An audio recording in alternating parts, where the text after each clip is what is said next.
A former Trump appointee reportedly encouraged top health officials to use herd immunity as the nation's strategy against coronavirus. Politico obtained internal emails between former science advisor Paul Alexander and Health and Human Services officials. Alexander appears to urge the government to allow millions of Americans to become infected, claiming the only way to achieve herd immunity is to allow, quote, the non-high-risk groups expose themselves to the virus. He goes on to say when it comes to infants, young people, and those with no conditions, quote, we want them infected. In a statement to CBS News, an HHS spokesperson said herd immunity is not the strategy of the government's pandemic response, and that Alexander's emails, quote, absolutely did not shape department strategy. It goes on to add Alexander only served in a temporary role and is no longer employed at HHS. Healthcare reporter Dan Diamond broke this story for Politico, and he joins me now. Dan, this is an extraordinary piece of reporting. Tell us more about the approach Paul Alexander was pushing for. So, Elaine, Paul Alexander was a scientific advisor in the Health and Human Services Department for most of the pandemic. He advised a senior official named Michael Caputo, the head of all messaging from the Federal Health Department, and also a close ally of President Trump. So, to put that another way, Paul Alexander was the handpicked advisor to President Trump's handpicked head of health communications during COVID-19. And for months, Dr. Alexander sent emails to officials like FDA Commissioner Steve Hahn, CDC Director Robert Redfield, and others, urging them to adopt a strategy where Americans would deliberately get sick.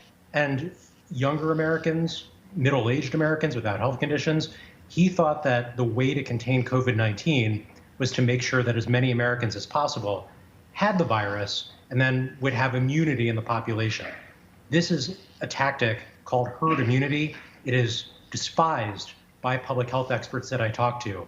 And it has also been a major concern these past number of months, with Democrats saying the Trump administration could have done more to stop the spread of the virus, and wondering if advocacy from people who argue for herd immunity, that this would have been a way that the Trump administration might have latched onto as a way to contain the virus. So, Dan, you touched on this political connection between Paul Alexander and President Trump. Is it clear how much weight that connection actually carried with those career scientists at the various agencies? That's a great question, Elaine. So I think there are two things to consider. First, Paul Alexander was advising the communication shop. He was not making policy directly. At the same time, he was perceived across the department as someone whose message was coming with White House support because of that close alliance.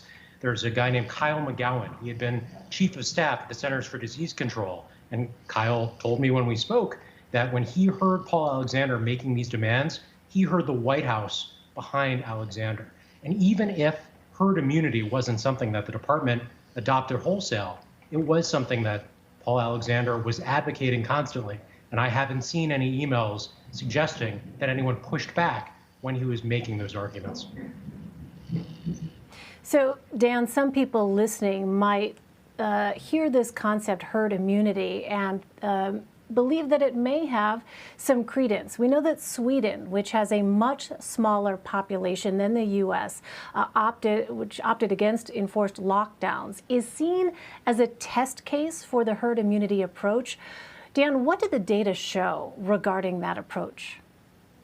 Well, Elaine, Sweden said they wanted herd immunity. They thought that their strategy of relaxing restrictions, of allowing their residents to circulate, go to school, go to businesses, to not warn them the same way that we might have been warned about COVID-19. They argued that was going to position them well because enough people in Sweden would get the virus just in this flow of population.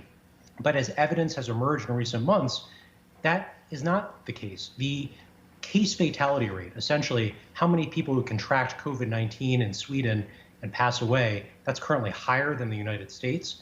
I thought there was a devastating article in the Wall Street Journal today, Wednesday, on how the death toll in Sweden this past month is on par with some of the worst death tolls the country's ever experienced. And the Prime Minister of Sweden is now acknowledging that perhaps his strategy was not the right strategy, even as he's under attack politically in that country. Oh, I want to talk about access to coronavirus testing here in the U.S. On Tuesday, the Food and Drug Administration approved the first at-home rapid coronavirus test.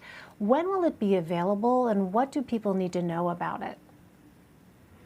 This new test, and it's authorized, not approved. It's a technical difference, but a very important one in my world. It means that FDA is rushing out something that the benefit appears to outweigh the risk, but they're not fully approving this test yet. It's from an Australian manufacturer. The expectation is that there will be hundreds of thousands, maybe millions of these tests available early next year, starting in January. They're available without a prescription. So I could go to a local pharmacy potentially and buy this test, administer it at home, find the result within 15 minutes or so. It's also, Elaine, known as an antigen test. These are not molecular tests. They're not quite as accurate. So there's a chance that some people might get a false positive and be told they have the coronavirus when they don't, or that they get a false negative and it turns out they need another test.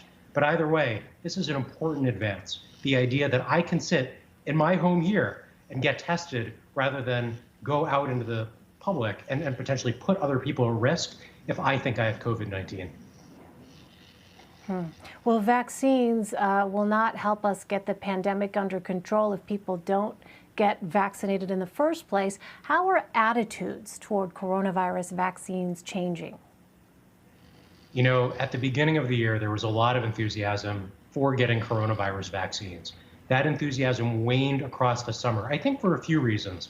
One, because there was evidence of political pressure on the science departments, not just these internal emails that we were talking about, but out in public. President Trump hammering health officials and complaining about the pace of their work.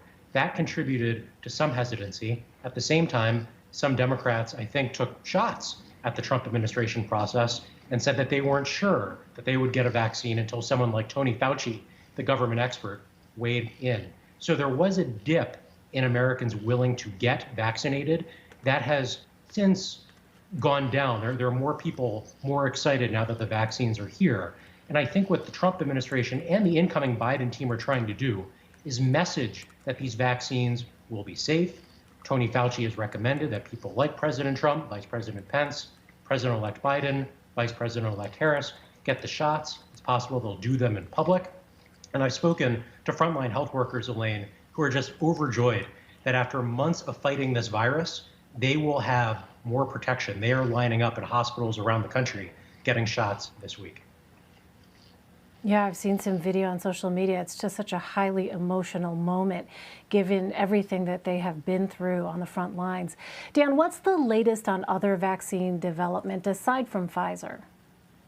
There is a vaccine from a company called Moderna that we are expecting will get emergency authorization from the FDA this week. And that means that a second vaccine could start rolling out around the country. Just like Pfizer, it depends on this RNA technology. It's a breakthrough kind of vaccine, but it's been shown to be highly effective, more than 90% effective. And that would be a crucial tool to contain coronavirus spread. All right, healthcare reporter Dan Diamond of Politico. Dan, as I said, remarkable reporting on those internal emails. Thanks so much for sharing it with us. Really appreciate it. Thank you, Elaine. I hope we all get vaccinated soon.